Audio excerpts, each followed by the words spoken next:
সম্মানিত বন্ধুগণ, আসসালামু আলাইকুম। দূরে গেছে দেশে অথবা দেশের বাইরে থেকে প্রিয় বন্ধুরা ঠিক এই মুহূর্তে যেখান থেকে বাস্তব জীবনের গল্প শোনার জন্য আমার সাথে জয়েন করেছেন আমি আপন। আর যে আপন জীবনের গল্পের 859তম পর্বে আপনাকে বরাবরের মতো স্বাগতম জানাচ্ছি। বন্ধুরা, আজ আমি আপনাকে শোনাবো বরিশালের ভাই মোহাম্মদ রাকিব হোসেনের জীবনের কলিজা কাঁপানো এক বাস্তব জীবন কাহিনী। বন্ধুরা, আজকের গল্পটা এক প্রবাসীর জীবনের গল্প, তাই প্রত্যেকটা প্রবাসীকে আমি অনুরোধ করব অন্তত সতর্ক হওয়ার জন্য হলেও রাকিবের জীবনের এই বাস্তব গল্পটা শুনবেন।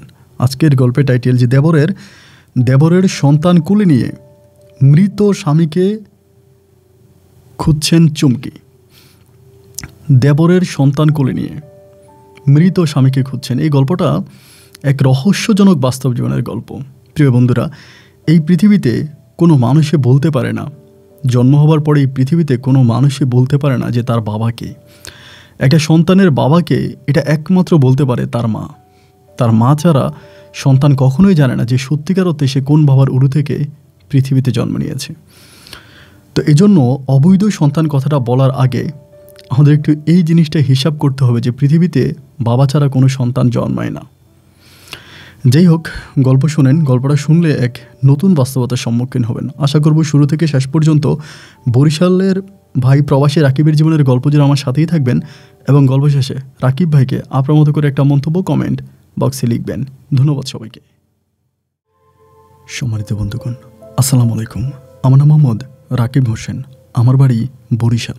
বন্ধুরা, আমি আমার জীবনের গল্পটা শুরু করার শুরুতে আপনাদেরকে আমার পরিবারের ব্যাপারে জানিয়ে রাখি। আমার পরিবারে আমি আছি, আমার বাবা আছে, মা আছে, এছাড়া রয়েছে আমার দাদিমণি। আমার কোনো ভাই বোন নেই। বরিশাল শহর থেকে অনেক দূরে সবুজ শ্যামলে গড়া কোনো এক ছোট্ট গ্রামে আমাদের পরিবারটা এক নিম্ন মধ্যবিত্ত পরিবার।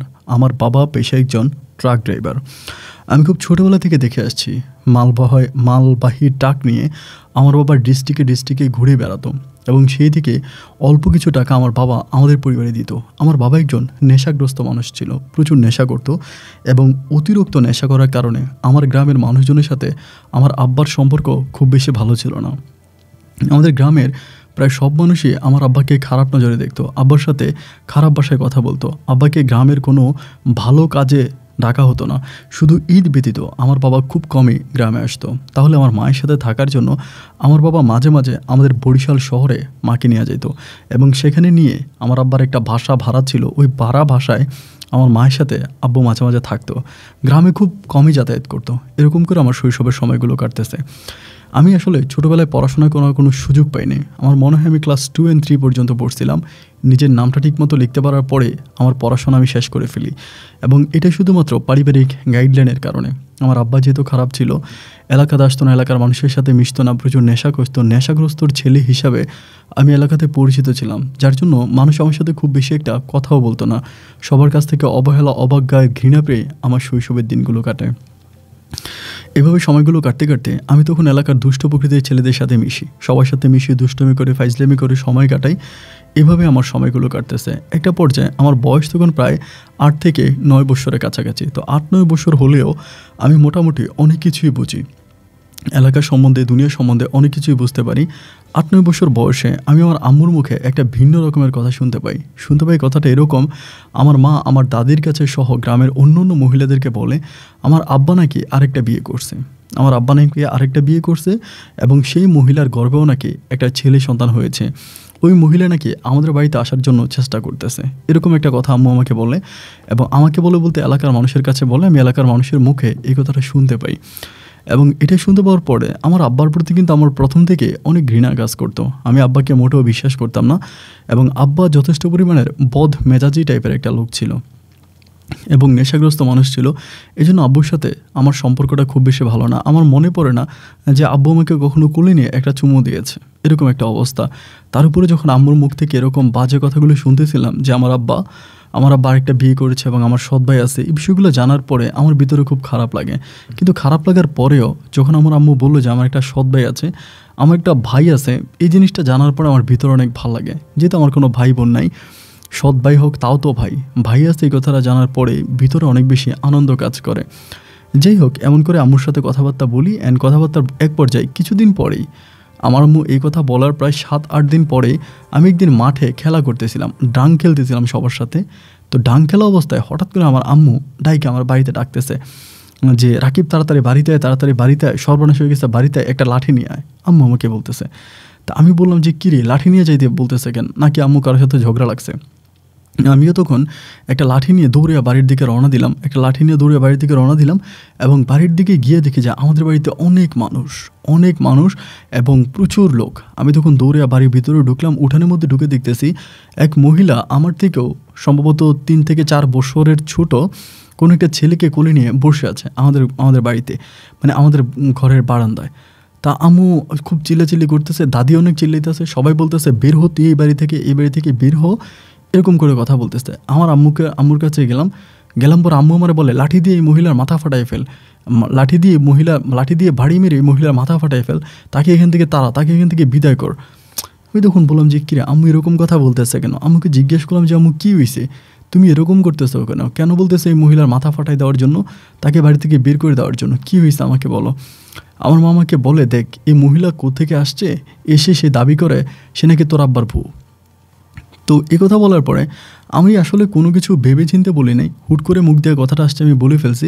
আমি তখন আমার আম্মাকে বলতেছি, আম্মা তুমি না কয়েকদিন আগে বললা যে আব্বা নাকি কোথায় বিয়ে করছে, সেখানে নাকি আমার আব্বার একটা ছেলে সন্তান হয়েছে, তবে কি এটাই আমার সৎমা? এই বলার পরে আমার মা তখন আমার মুখ চাইপা ধরে, আমাকে ঘরের পিছনে টেনে নিয়ে ওখানে আমাকে 2টা থাপ্পড় দেয়। থাপ্পড় দিয়ে বলে তুই ওর সৎমা বলতেছিস কেন, তুই সহ আমাদের পক্ষে এই মহিলাকে আমরা মাইরা বাড়ি থেকে বের করে দিব। তো এবার আমি সব আম্মুর পক্ষে গেলাম, ছোটো মানুষ তো, আম্মু যেমনি বললো এমনি, তা মহিলাকে ধাক্কা মাইরা আমরা তখন ওই মহিলাকে বাড়ি থেকে বের করে দিলাম। তো বের করে দেওয়ার পরে ওই মহিলার কোলে যে ছেলেটা দেখতে অনেক সুন্দর ছিল, অনেক ফুটফুটে চেহারা, অনেক মায়াবী চেহারা, বের করে দিলাম। তো দেওয়ার পরে তারা তখন করলো কি, আমাদের ওই বিছনা বাড়ির ওইদিকে একটা মিশিং ঘর আছে, আমরা এটাতে বলি আর কি, পানি সেচ দেওয়ার জন্য একটা ঘর তৈরি করা হয়। ওই ঘরের মধ্যে একটা মেশিন থাকতো, বাট আগে ছিল, এখন নাই, ঘরটা খালি। মহিলা গিয়ে ওই ঘরের মধ্যে ওঠে। তা ঘরের মধ্যে উঠলে পরে আমরা রাতের খাওয়া দাওয়া করি, আব্বু কিন্তু বাড়িতে নেই, আব্বু কোথায় আছে আব্বুই ভালো জানে। রাতের খাওয়া দাওয়া শেষ করে আমরা যখন ঘুমাইতে যাই তখন প্রচণ্ড রকমের বৃষ্টি হচ্ছিল, বৃষ্টি এবং তুফান দুইটাই একসাথে হচ্ছিল। তা তুফান আর বৃষ্টিতে আমি কিন্তু আলাদা ঘরে ঘুমাইতাম, ওই সময় আলাদা একটা ঘরে ঘুমাই। মানে তখন আমার বারবার মনে পড়তেছে, হায়রে এই মানুষগুলোর যে আমার আম্মা যে বের করে দিল, দাদি যে বের করে দিল, এই বৃষ্টির রাতে তারা কই আছে? যে পরিমাণের তুফান, তারা যে ঘরে আশ্রয় নিয়েছে ওই তুফানে তো ঘরটা ভেঙে যাবে, এবং এই ঘরের ভিতরে মহিলা তার সন্তানকে নিয়ে তো থাকা সম্ভব না। মানে আমার ভিতরে অনেক ইমোশনাল ছিলাম, আমি অনেক আবেগ কাজ করে, এবং আবেগ কাজ করার পর আমার কাছে তখন একটা টর্চ লাইট ছিল, 3 ব্যাটারির টর্চ লাইট। তা 3 ব্যাটারির টর্চ লাইট দিয়ে আমি তখন আস্তে আস্তে অন্ধকার রাতে ঘর থেকে বেরিয়ে গেছি, এই তুফানের ভিতরে, বাতাসের মধ্যে, বৃষ্টির মধ্যে বেরিয়ে গেছি। আমার কাছে কোনো ছাতাও ছিল না। বেরিয়ে আমি তখন ওই মেশিন ঘরের কাছে গেলাম, এবং মেশিন ঘরের কাছে যেটা দেখতে পেলাম যে ওই মেশিন ঘরের যে উপরে চাল ছিল, চালটাকে উড়ে নিয়ে গেছে বাতাসে চালটাকে উড়ে নিয়ে গেছে, এবং ওই মহিলা তার এই ছোট্ট সন্তানটাকে বুকে জড়িয়ে ধরে এই মেঘ বৃষ্টি আর তুফানের সাথে যুদ্ধ করে যাচ্ছে। এবং ওনাকে দেখার পর আমার তখন কলিজাটা ছিঁড়ে যাচ্ছে, আরে সেও তো মানুষ, এটা আমার কাছে মনে হওয়ার পরে আমি তখন এই প্রথম ওনাকে মা করে ডাকলাম। মা বলে ডাক দেওয়ার পরে মহিলা আমাকে ডাক দিল, তার কাছে গেলাম, সে আমাকে বুকে জড়ে কান্না করতেছে। তখন আমার নিজেরও কান্না চলে আসছে। আমি বলছি উঠেন আমার সাথে, আমার ঘরে যাবেন। পরে আমাকে বলতেছে না তোমার ঘরে যাব, তোমার আম্মু আছে না? আমি বলি না, আমি আলাদা ঘরে থাকি, আমি একা ঘরে থাকি, ওই ঘরে আমার মা থাকে না। পরে মহিলা বলতেছে কি বলো, তোমার মা বকবে না? আমি বললাম বকবে না, আপনি আসেন। পরে আমি এবং তার ওই সন্তানকে আমার ওই মেশিন ঘর থেকে বৃষ্টিতে ভিজে তখন আমি আমার ঘরে নিয়ে আসি। আমার ঘরে একটাই রুম ছিল, তো ওই ঘরের মধ্যে নিয়ে আসি। আনার পরে আমি তখন ওই ঘরে ওদেরকে, মানে কাপড় চোপড় তো পাল্টাতে পারে না, আমার কাপড় চোপড় কিছু ছিল, আমার ওই ছোটো ভাইটাকে দিই। ওর নামও নাকি রাখছিল রাফি নাকি নাম রাখছিল। পরে আমি আমার কাপড় চোপড়গুলো ওড়ে দিই, ও তখন গায়ে দেয়। অ্যান্ড ওই আমার সৎমা তখন তার ভিজা কাপড়গুলো একটু একটু করে পাল্টায়, চিপে বা যতটুকু পারে ততটুকু করে এই ভিজা কাপড় নিয়ে উনি সারাটা রাত বসে থাকে। তো উনি সারাটা রাত বসে থাকে, আমি আর রাফি ঘুমিয়ে গেছি।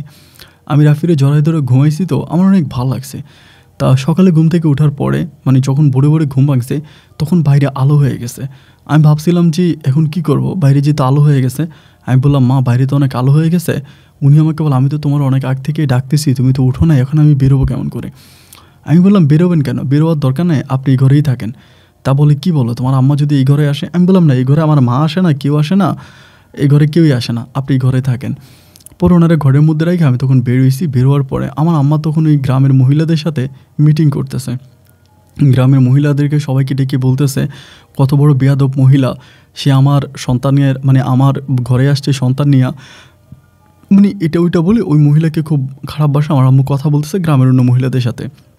আমি তখন চুরি করে নাস্তা নিলাম এবং নাস্তা প্যাকেটের মধ্যে নিয়ে আমি তখন চুরি করে ঘরের ভিতরে ঢুকছি। ঢুকে ওনাদেরকে নাস্তা খাওয়াইলাম, মহিলারাও নাস্তা খাওয়াইলাম, ওই ছেলেও নাস্তা করলো। তো এখন তো ধরেন ওনাদের বাথরুমে যাইতে হবে, টয়লেটে যেতে হবে।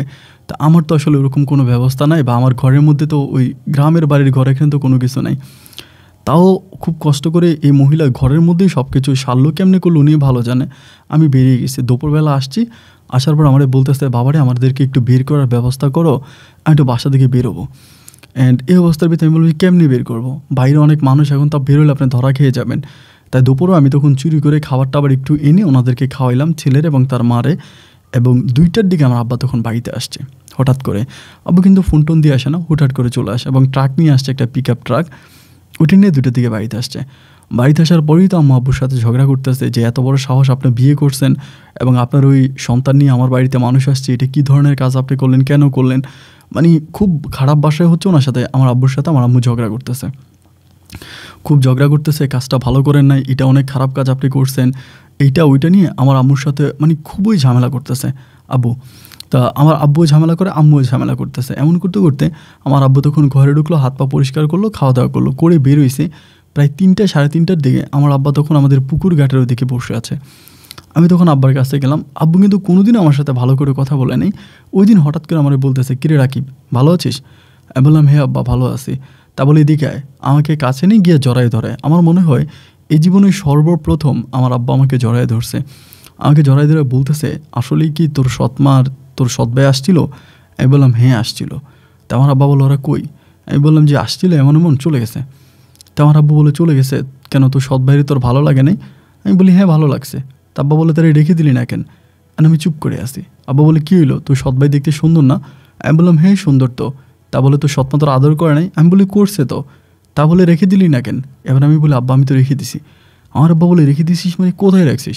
আমি বললাম আমার ঘরের মধ্যে লুকিয়ে রাখছি, তুমি দেখবা। আব্বা আমার বলে কী বলস, তোর ঘরের মধ্যে? আমি বলি হ্যাঁ। তা বলে আব্বা বলে চল তো। পরে আব্বারে নিয়ে ঘরে ঢুকাইলাম। ঢুকানোর পরে ওই মহিলা আমার আব্বার এদিকে এসে দৌড়ে এসে আমার আব্বার পা ধরে সালাম করলো। আব্বা মহিলাকে জড়াই ধরলো এবং ওই ছেলেটাও আব্বু বলে কাছে এসে আমার আব্বাকে জড়াই ধরলো। আব্বু তখন বলতেছে চুপ চুপ, তোরা কথা বলিস না, আর কথা বলতে গেলে রাকিবের সমস্যা হবে, তোরা চুপ থাক, আমি দেখি কী করতে পারি। পরে আব্বা আর আমি তখন বেরোইছি। বেরোয়ার পরে আব্বা আমাকে বলতেছে কী রে কী করবি? আমি বললাম যে আব্বা আমি কী করবো, আমি তো ঘরের মধ্যে লুকিয়ে রাখছি, তারা বৃষ্টির মধ্যে এরকম মিশিং ঘরের মধ্যে ছিল, প্রচণ্ড বাতাস তুফানের মধ্যে, এই জন্য আমি আমার ঘরে এনে আশ্রয় দিয়েছি। আব্বা আমাকে বলে তুই মানুষ হিসাবে অনেক ভালো রে, আমার মতো তোর মনটা অনেক নরম। তা এরপর আব্বু বলতেছে একটা কাজ করি, তুই একটু চেয়ারম্যানের কাছে তোরে নিয়ে যাই, তুই বলবি চেয়ারম্যানের কাছে গিয়া যে তোর সৎমারে তোর ভালো লাগে, সৎ ভাইরে তোর ভালো লাগে, তুই সৎ মায়ের সাথে তোর সৎ ভাইয়ের সাথে থাকতে চাস, তুই তাদের কাছে চলে যাবে, এটা চেয়ারম্যানের কাছে বলবি। আমি তখন বললাম কেন আব্বা? আমার আব্বা বলে তুই আমার সাথে চল। এই কথা বলে আব্বু তখন আমাকে ওই চেয়ারম্যানের কাছে নিয়ে গেল এবং চেয়ারম্যান তখন একটা কাগজে লিখলো, আমি তো মোটামুটি পড়তে পারি, ওই পড়াইলো, আমার এখানে সিগনেচার করাইলো যে আমি স্বইচ্ছা আমার আব্বার সাথে চলে যাব, আমার সৎ ভাই এবং সৎ মায়ের সাথে থাকবো। এই কথা বলে চেয়ারম্যানের কাছে সিগনেচার দিয়ে বাড়িতে আসছি। আসার পরে আব্বা আমার বলতেছে তুই কাপড় চোপড় রেডি কর। আমি যখন কাপড় চোপড় রেডি করতেছি, আম্মা আমার বলে কিরে রাকিব কাপড় চোপড় ঠিক করতে আসছিস কেন, কই যাবি? আমি বলি আমি চলে যাব, চেয়ারম্যানের কাছে বলে আসছি। আমার আম্মা বলে কী বলে আসছিস চেয়ারম্যানের কাছে? আমি বলি চেয়ারম্যানের কাছে বলে আসছি আমি আমার আব্বার সাথে চলে যাব, আমার সৎ ভাই আর সৎ মায়ের সাথে থাকবো। আমার আম্মা তখন চিৎকার দিয়ে উঠছে, এটা কী বললি তুই, তুই সৎ মায়ের কাছে যাবি, সৎ ভাইয়ের কাছে থাকবি, এটা কি? আমি বললাম হ্যাঁ আমি চলে যাব, আমি এখানে থাকবো না, আমি চলে যাব, আমি আব্বুর সাথে চলে যাব, আমার সৎ মায়ের কাছে সৎ ভাইয়ের কাছে চলে যাব, আমি এই পরিবারে থাকবো না। আমার আম্মা তখন বলতেছে এটা কী ধরনের কথা বলতেছিস তুই, তারা কই গেছে তুই কেমনে জানোস? আমি বলে আব্বু জানে তারা কই গেছে। আমার আম্মু তখন আব্বুরে জিজ্ঞেস করলো যে আপনি আমার ছেলেটার এরকম উস্কানি দিয়া আপনি কি পাইলেন, আপনি কি করতে যাচ্ছেন? আমার আব্বা তখন বলে কই আমি তো কিছু করতে চাই না, ওই তোমার ছেলে বলে তার সৎ মায়ের কাছে চলে যাবে, সৎ ভাইয়ের কাছে চলে যাবে, যাওয়ার জন্য পাগলামি করতেছে, এখানে আমার কি করণীয় আছে, আমি কি করব? আমার আম্মু বলে দেখেন আমার ছেলের আমি ভালো করেই চিনি, আপনি ওরে উস্কানি দিয়েছেন, তা ওই মহিলা তো কালকে রাতে চলেই গেছে, ওই মহিলা এখন কোথায় আছে? আমার আব্বা বলে আছে আমাদের বাজারেই আছে, এখন ওরে নিয়ে যাবো, রাকিবরে নিয়ে যাবো, নিয়ে ওই মহিলার সহ নিয়ে তার বাচ্চা সহ নিয়ে আমি শহরের দিকে ঢাকার দিকে একটা বাসা ভাড়া করে আমার 2 সন্তানরা একসাথে পড়াশোনা করাবো, আমার বউয়ের আমি খোঁজখবর নিব। আমার মা বলতেছে তো আমি? আমার আব্বা বলে হ্যাঁ তোমারও মাঝে মাঝে টাকা পয়সা দেবো, খোঁজ খবর নেবো, তোমার কাছে তো আমার মা আছে, সমস্যা কী? আমার আম্মা বলে আমি আমার ছেলের যেতে দিব না। আমার আব্বা আমার ইশারা দিতে আছে। আমি তখন বলি না আমি থাকবো না, আমি চলে যাব, আমি থাকবো না, আমি চলে যাব, হয় আমি চলে যাবো, নাহলে তুমি আমার সৎ মারে আর সৎ বাইরে আইনা দাও, আমার ভালো লাগে না, আমি আমার সৎ ভাইয়ের সাথে থাকবো। আমার আম্মা বলে তা ঠিক আছে, একটা কাজ করো, তুমি যাও, ও যেহেতু এরকমই করতেছে, ওই যে মহিলার পোলাটা আছে রাফি, রাফিরে নিয়ে আসো, রাফি আমাদের সাথে থাকবে। তা আমার আব্বা বলতেছে তুমি তোমার ছেলেটাকে দিচ্ছ না তার সৎ মায়ের সাথে থাকার জন্য, আর ওই মহিলা কী করে তার ছেলেটাকে দিয়ে দিবে অন্য মহিলার সাথে থাকার জন্য, তার সৎ মায়ের সাথে থাকার জন্য? বলো তো, তুমি যেমন তোমার সন্তানকে ভালোবাসো, ওই মহিলাও তো তার সন্তানকে ভালোবাসে, তাই না? এই কথা বললে পরে আমার আম্মু তখন চুপ হয়ে যায়। আম্মু আর কিছু বলে না। আম্মু বলে আমি আমার সন্তানকে কোনোভাবেই যেতে দিব না, আমি মরে যাব। এরপর আমি বলি তাইলে আমার সৎ মা আর সৎ ভাই আমাদের সাথে থাকবে, আমি নিয়ে আসবো। আমার আম্মু বলে না, তুই কোথাও যাবি না, গেলে তোর আব্বা যাবে। আমার আব্বা তখন বলে যে ঠিক আছে আমি যাই, গিয়ে ওদেরকে নিয়ে আসি, ওরা সবাই এক পরিবারে থাক। আমার আম্মা তখন চুপ হয়ে গেছে, আর কিছু বলে না। এরকম করতে করতে প্রায় সন্ধ্যা হয়ে গেছে। কিন্তু এবার সন্ধ্যার দিকে আমার আব্বা গেছে, গিয়া বাজারে টাজারে ঘোরাফেরা করে রাত 8টার দিকে আসছে। এসে আমার বলতেছে রাকিব কই? আমি বললাম যে এরা ভিতরে আসছে, বলে এদেরকে নিয়ে বেরো। তা আমি ওদেরকে নিয়ে বেরোইছি। আমার আব্বু তখন ওদেরকে নিয়ে বাড়িতে আসছে। তো মহিলা তখন আমার দাদির কাছে পা ধরে ক্ষমা চাইতেছে, মানে আমার সৎ মা যে আম্মা আমার মাফ করে দেন, আমার ভুল হয়েছে, আমি বুঝতে পারি নাই, এটা ওইটা বলে তখন আমার আমার মায়ের কাছে, সৎ মায়ের কাছে, আমার ওই সৎ মায়ের কাছেও মাপ চায়, আমার ওই দাদির কাছেও মাপ চায়। তা সবাই তোরা মাফ করে দে, যাক আলহামদুলিল্লাহ। ওই তখন আমাদের পরিবারে ঢুকে গেল। আমাদের পরিবারে ঢুকে গেল, সবার সাথে মিশে আমাদের পরিবারে আসে, সবার সাথে মিশতেছে, খাওয়া দাওয়া করতেছে, ভালো করে চলতেছে। ওই সময় সৎ মা সব কাজ করতো। আমার আম্মার কোনো কাজ করা লাগতো না। সকাল থেকে রাত পর্যন্ত উনি প্রচুর কাজ করতো। ঘর গোছানো থেকে শুরু করে, রান্নাবান্না থেকে শুরু করে সব কাজ উনি করতো। তা আমি তো পড়াশোনা করিনি ছোটোবেলা থেকে, বাট আমার ছোটো ভাই যে আছে রাফি, ওই কিন্তু মাশাআল্লাহ অনেক মেধাবী ছিল, মানে অনেক মেধাবী ছিল। তা ও পড়াশোনা করতো, ওরে আমি পড়াশোনা করাইতাম। আব্বা ওরা টাকা পয়সা দিত। তা এরকম করে আমাদের সময়গুলো কাটতে কাটতে আমি অনেকটাই বড় হয়ে যাই। অনেক বড় হয়ে যাওয়ার পরে আমি তখন আমাদের এলাকারই একটা কোম্পানির গাড়ি তখন আমি চালাই। আমি আমার আব্বার সাথে মাঝে মাঝে এদিকে ওইদিকে যেতে যেতে আমারও হাতটা মোটামুটি ক্লিয়ার আছে, মানে ড্রাইভিংয়ের হাতটা আমারও মোটামুটি ভালো।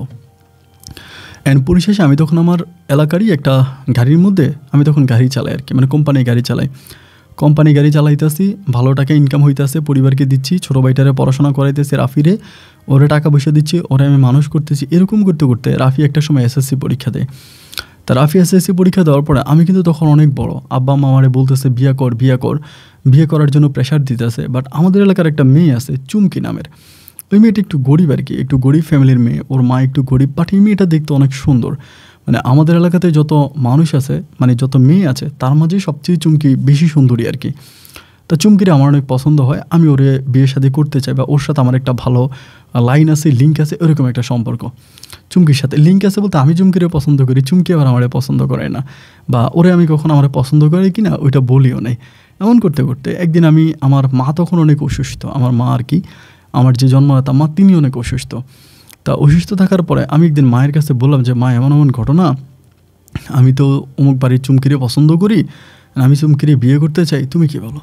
আম্মু আমার বলে ওরা তো গরিব, ওদের এত নিম্নবিত্ত ফ্যামিলিতে কেন বিয়ে করবি? দেখে শুনে একটু ভালো ফ্যামিলির ভিতরে যা, একটু উপরের দিকে দেখে শুনে বিয়ে কর, এত নিম্ন ফ্যামিলির মধ্যে তুই কেন বিয়ে করবি? আমি তখন বললাম মা, নিম্ন ফ্যামিলি হলে কী হয়েছে, এরা তো ভালোই, মেয়েটাও ভালো, মেয়ের মাও ভালো, তাদের পরিবারও ভালো, এখানে বিয়ে করতে আমার কোনো আপত্তি নাই, আমি এখানে বিয়ে করার জন্য রাজি আছি। আমার আম্মা বলে দেখ, কথাটা একটু চিন্তা ভাবনা করে দেখ, এ জায়গায় বিয়ে করলে কিন্তু ভালো হবে না, শ্বশুরবাড়িও পাবি না, কোনো কিছুই পাবি না, টাকা পয়সাও পাবি না, এরকম একটা পরিবারে বিয়ে করে কি হবে? আমার আম্মু আমাকে বলতেছে। আমি বললাম যে না মা, বিয়ে যদি করিয়ে তবে এই পরিবারেই করব, অন্য কোথাও বিয়ে করব না। এটা বলে আমি তখন আম্মুর সাথে রাতে কথা বললাম। আম্মু তখন বললো আচ্ছা ঠিক আছে, আমি মেয়ের মায়ের সাথে কথাবার্তা বলবো, দেখা যাক কী হয়। ওর কিন্তু আবার বাবা নাই, চুমকির কিন্তু বাবা নাই। তো সকালবেলা উঠে আমি ভোরে গাড়িতে চলে গেলাম, গাড়ি নিয়ে আসলাম। আইসা দেখি যে আমার ছোটো ভাই, মানে বাড়িতে ঢুকবোর সময় ও তখন কলেজে পড়াশোনা করতেছে, ও বাড়ির মধ্যে গেটে বসে খুব কান্নাকাটি করতেছে, কান্না একটা ভাব। তো কিরে রাফি, কান্না করতেছিস কেন, কী হয়েছে? আমরা বলতেছে ভাই আপনার সাথে আমার কথা আছে। তো আমি বললাম আমার সাথে তোর কী কথা আছে বল। আমি তখন সাইডে ডাক দিয়ে নিয়ে বলতেছে ভাইয়া একটা কথা বলবো, আপনি যদি আমার না মারেন। আমি বলি আর না বোকা, তোরা মারবো কেন, তুই আমার ভাই না, তুই আমার ছোটো ভাই, তোরা আমি মারবো কেন, তোরা আমি আদর করি। তা কী হয়েছে বলতো, কেন ভাইয়া, কী সমস্যা? আমাকে বলতেছে ভাইয়া কীভাবে বলবো বুঝতে পারতেছি না, তা না বলেও থাকতে পারতেছি না। আমি তখন বলি তুই আমার কাছে বল, নিঃসন্দেহে বল, কোনো সমস্যা নাই, কী হয়েছে বল। তা আমারে বলতেছে ভাইয়া জানেন আপনি যে চুমকিরে বিয়ে করার কথা বলছেন, আমি না চুমকিরে পছন্দ করি, চুমকিরে আমি পছন্দ করি এবং চুমকি আমার খুব পছন্দের, এটা আমারে বলে। তা আমি বললাম যে চুমকিরে তুই পছন্দ করস ভালো কথা, তুই কি চুমকিরে বিয়ে করবি বা চুমকির সাথে কি তোর কোনো প্রেম চলতেছে? ও বলে না চুমকির সাথে আমার কোনো প্রেম চলতেছে না, আমি চুমকিরে প্রপোজাল দিছিলাম কিন্তু রাজি হয় নাই, বাট আমি ট্রাই করতেছি, আমি ওরে বিয়ে করব। এখন আপনি যদি ওরে বিয়ে করে ফেলেন তাহলে তো ভাইয়া, মানে এরকম করে কান্নাকাটি করতেছে। আমি তখন বললাম তুই চুমকিরে পছন্দ করস, চুমকিরে প্রস্তাব দিলে চুমকি রাজি হলো না, তো চুমকির তো অন্য জায়গায় বিয়ে হয়ে যেতে পারে, আমি বিয়ে করলে যদি ভাবি হলেও ডাকতে পারবি। ও তখন আমার পা ধরে কান্নাকাটি শুরু করে। তা আমি কিন্তু ছোটো ভাইটার অনেক ভালোবাসি, মানে এত যে ভালোবাসি বলার মতো না। আমি তখন বললাম যে আচ্ছা ঠিক আছে সমস্যা নাই, তুই টেনশন করিস না, এই ঠিক আছে দেখা যাক কী হয়। তো এখন আমার বিয়ের আগে তো তোর বিয়ে হবে না, তা কী করব? ছোটো ভাইয়া বলে ঠিক আছে তাহলে তুই, মানে আমার বলছে ভাইয়া তাহলে তুমি দেখো, দেখে শুনে তুমি অন্য কোথাও বিয়ে করো, অ্যান্ড চুমকিরে আমি বিয়ে করবো, চুমকিরে তুমি বিয়ে করো না। তা আমি বললাম তাহলে তুই আগে বিয়ে কর, এরপর আমি করি। তা বলতেছে না আমার এখনও বিয়ের বয়স হয় না, আমি কলেজে পড়াশোনা করি, এখন কি আর আব্বা আমারই বিয়ে করাইবো? এটাও কিন্তু ঠিক, আব্বা কিন্তু ওরা এখন বিয়ে করাবে না। তো এই কথা বললো পরে বাড়িতে গেলাম, এরই বাচ্চা আম্মু আমাকে বলতেছে আমি কিন্তু চুমকির আম্মার সাথে কথা বলছি, এখন চুমকির আম্মা কিন্তু রাজি আছে তোর কাছে বিয়ে দেওয়ার জন্য, রাজি তো হবেই, এই মহিলা আমার পরিবারে বিয়ে করাইতে পারলে তো মহিলা অনেক কিছুই পায়। তো এখন তুই কি বলিস, বিয়ের দিন তারিখ কি ঠিক করব বা কবে ডেট দিব? আমি বলি দিন তারিখ কি তুমি ঠিক করে ফেলছো? মা বলে না এখনও ঠিক করি নাই, তবে ঠিক করব, তুই তোর সাথে কথাবার্তা বলার জন্য অপেক্ষা করতেছি। আমি তখন বললাম মা একটু কথা আছে, মানে আমি তো এখন ওই আবার এই রাফির কথা বলতেছি না, রাফির কথা বলতেছি না এই কারণে রাফি নিজে আমাকে বলে দিছে যে আপনি আম্মার কাছে বললেন না যে আমি চুমকিরে পছন্দ করি, নিলে আম্মা সৎপা আমার উপরে খেয়ে ফেলা যাবো, আমার আম্মুর কথা বলতেছে, বর্মা আমার উপরে খেয়ে যাবো, বর্মা বলে। আমি হচ্ছে ঠিক আছে সমস্যা না, আমি তোর বর্মার কাছে বলবো না। পরে আমি বললাম মা এটা গোপন সূত্রে খবর পাইলাম এই চুমকির মেয়ের নাকি অন্য কোথাও সম্পর্ক আছে, মেয়ে নাকি অন্য কাউরে ভালোবাসে, তা এখন এরকম একটা মেয়ের বিয়ে করলে তো মা পারিবারিক একটা কলহরের মধ্যে পড়বো, একটা ঝামেলার মধ্যে পড়বো, তা আমি এই মেয়ের বিয়ে করবো না। আমার আম্মা বলে তার মানে মেয়ে দুর্চরিত্রা? আমি বললাম দুর্চরিত্রা না, তা না অন্য কোথাও প্রেম ভালোবাসা আছে, মনে অন্য কাউরে বিয়ে করবে। তা আমি খবর পাইছি, আমার আম্মা বলে আচ্ছা ঠিক আছে সমস্যা নাই, তাহলে আমি তোর জায়গায় অন্য কোথাও মেয়ে দেখবো, মানে এই কথাই শেষ। এখন এই কথা বলার পরে তারই 2-3 দিন পরে আমার মা তখন করলো কি, ওই মেয়ে মানে চুমকি তখন করলো কি, একদিন আমি গাড়ি চালায় আসতেছি রিক্সা করে, এই রিক্সার সামনে দাঁড়াইছে, দাঁড়িয়ে বলতেছে এই নামেন আপনার সাথে আমার কথা আছে, রাকিব ভাই নামেন আপনার সাথে আমার কথা আছে। তাই বললাম কী কথা তুই আমার সাথে বলবি? নামলাম, হিসাব করলে তুই আমার ছোটো ভাইয়ের বউ আর কি, আমি ছোটো ভাই যেহেতু তারা পছন্দ করিস আমার ছোটো ভাইয়ের বউ। আমি তখন নামলাম, নামার পরে সে আমার একদম কলার চেপে ধরছে, মানুষ টানুষ ছিল কিছু, আমার লজ্জাও লাগছে। আমি বলি কলার চেপে ধরলি কেন? আমারে মানে আড়ালে নিয়ে গেছে, নিয়ে বলতেছে আপনার এত বড় সাহস, আপনি আমার চরিত্র নিয়ে কথা বলছেন, কোন পোলার সাথে আমার লাইন আছে বলেন, আমি কোন পোলারে পছন্দ করি এবং কোন পোলার সাথে আমার লাইন আছে, আপনি আমারে কেন, আপনি আমারে এত বড় একটা কথা বললেন, আপনি আপনার মায়ের কাছে বললেন, আপনার মা আমার আম্মার কাছে বলছে, এবং এটা পুরো এলাকা হয়ে গেছে আমি নাকি লাইন করি, আমার নাকি রিলেশন আছে। তো গ্রামের মানুষ তো ধরেন এই জিনিসগুলোতে মানে খুব বেশি অ্যাক্টিভেটেড আর কি, এই ধরনের কথা শুনলে এগুলোতে মজা পায়। তারপরে বলতেছে যে এরকম আপনি বলছেন বলার কারণে এখন সবাই আমাকে খারাপ বলতেছে, আপনি এটা কেন বললেন? না আমি বলতেছি আচ্ছা দেখ তুই আমার কলারটা ছাড়, আমি তোর সাথে একটু ঠান্ডা মাথায় কথা বলি, আচ্ছা তুই কি রাফিরে পছন্দ করস? এমনি বলছে। পরে আমার বলে আমি কেন রাফিরে পছন্দ করব, হাঁটুর বয়সে এক পোলা, আমি ওরা পছন্দ করবো কেন? আমি বললাম যে না রাফি তো তোরে পছন্দ করে। আমার বলে হ্যাঁ আমার তো অনেকেই পছন্দ করে, এই গ্রামের অনেক ছেলেরা আমাকে পছন্দ করে, তা আমি কি সবারই পছন্দ করি নাকি? আমি বলি তুই কি আমারই পছন্দ করস? তা বলতেছে পছন্দ অপছন্দ হচ্ছে পরে, আর আপনারা পছন্দ করলেও কি না করলেও কি, আপনি তো আমার নামে বদনাম রটাই দিয়েছেন। আমি বললাম দেখ তুই সত্যি করে বল তুই কি আমার পছন্দ করস? ও বলে হ্যাঁ আমার আপনারা ভাল লাগে, আমাদের এই গ্রামে যত ছেলে আছে বাট তারই মাঝে আপনার আমার খুব ভালো লাগে, আপনি দেখতে শুনতে ভালো বা সর্বদিক থেকে আপনি ঠিক আছেন, আপনি অনেক আবেগী এবং আপনি ঈদে চাঁদে গরিব মানুষকে অনেক সাহায্য সহযোগিতা করেন, এই জন্য আপনাকে আমার খুব ভালো লাগে, আমি মানে আপনার সাথে থাকলে অনেক ভালো থাকবো। যখন আপনার আম্মা বিয়ের প্রস্তাব দিছিল আমার আম্মা তো রাজি হইল, আমারও আপনাকে অনেক ভালো লাগছে, আমিও অনেক খুশি হলাম যে আলহামদুলিল্লাহ আমি আপনার মতো একটা স্বামী পাবো, অ্যান্ড এরকম একটা স্বামী পাইলে তো মানে আমার আল্লাহর কাছে আর কোনো চাওয়া নাই, অ্যান্ড এটাই তো আমি চাইছিলাম মনে মনে। অ্যান্ড একথা বলার পরে আমি তখন বললাম যে কিন্তু সমস্যা যে আছে, রাফি তো তোরে পছন্দ করে, এখন রাফি যদি তোরে পছন্দ করে আমি যদি তোরে বিয়ে করি বিষয়টা তো খারাপ দেখা যায়, রাফি তো আমার ছোটো ভাই। ও আমাকে বলে রাফি আমার পছন্দ করলে আমি তো রাফিরে পছন্দ করি না। আমি তখন বললাম ভালো কথা তুই রাফিরে পছন্দ করস না, কিন্তু বিষয়টা আমি এখন কীভাবে নিব? ও আমাকে বলে জানি না, কিন্তু আপনার বউ হইতে বললে আমি নিজের অনেক ভাগ্যবান মনে করবো। এমন ঠিক আছে তোর ফোন নাম্বারটা দে, এটা বলে তখন আমি তার ফোন নাম্বারটা নিয়ে গেছি, তার ফোন নাম্বার নিয়ে যাওয়ার পর ও তখন বাড়ির দিকে চলে গেল, আমি তখন বাড়িতে গেলাম। বাড়িতে যাওয়ার পরে রাফি তখন আমারে বলতেছে, ওই রাতেই বলতেছে যে ভাইয়া চুমকি আপুর সাথে তো আপনার ভালো সম্পর্ক মনে হয়, মানে অনেকেই বলে চুমকি আপুর নাকি মানে আপনারা অনেক মানে আপনার কথা অনেক শোনে, তা আপনি যদি চুমকি আপুর একটু বুঝিয়ে বলতেন যে আমি চুমকি আপুরে বিয়ে করবো বা চুমকি আপু আমার সাথে যদি রিলেশনে আসতো, মানে সরি চুমকি যদি আমার সাথে রিলেশনে আসতো, তা আপনি যদি একটু চুমকিরে বলতেন। এই কথা আমারই বলতেছে রাফি। আমি তখন বললাম যে দেখ ছোটো ভাই, তোরা একটা কথা বলি ভাই রে, দেখি দুনিয়াতে অনেক ইচ্ছেই থাকে, মানুষের সব ইচ্ছা পূরণ হয় না। তা চুমকি কিন্তু আমারে পছন্দ করে, ও আমারে বিয়ে করতে চায়, এবং আমি যদি ওরে বিয়ে না করি ও কিন্তু তোর কাছে বিয়ে বসবে না, ও অন্য কোথাও বিয়ে বসে যাবে। রাফি তখন কান্নাকাটি শুরু করে যে না আমি চুমকিরে পছন্দ করি, চুমকি কেন আপনার বিয়ে করব, এটা হতে পারে না, মানে কান্নাকাটি করতেছে। আমি ওরে বুঝাই শোনাই, মা ও আমার কোনো কথাই শোনে না, ও রাগারাগি, এটা করবে ওইটা করবে। পরে আমি আম্মুর কাছে গিয়ে বললাম যে ছোটো ভাই তো ওর পাগলামি করো, এখনও কী করবো, কারণ চুমকিরে আমি খুব পছন্দ করি, চুমকিও আমারে পছন্দ করে, এখন চুমকি আমারে বিয়ে না করলে তো এমন নয় যে রাফিরই বিয়ে করবে, তাও তো করবে না। তো এবার আমি আমার কাছে গিয়ে পুনরায় আবারও বললাম যে আম্মা এমন এমন ঘটনা, আমি চুমকিরে বিয়ে করবো। এইবার তো আম্মা আমার সাথে খুব রেগে গেছে, খুব খারাপ ব্যবহার করতেছে, দুর্ব্যবহার করতেছে। তুই কি এটা পুতুল খেলা পাইছিস, ফাইজলামি পাইছিস, শয়তানি করতেছিস তুই আমার সাথে, আমি তোর মা, তুই একবার বললি মেয়ের চরিত্র খারাপ, মেয়ের অন্য কোথাও লাইন আছে, এখন আবার বলতেছিস তুই এই মেয়েকে বিয়ে করবি, তুই পাইছিসটা কি। আম্মা আমার সাথে মোটামুটি খুব মানে একেবারে খারাপ ব্যবহারই করতেছে।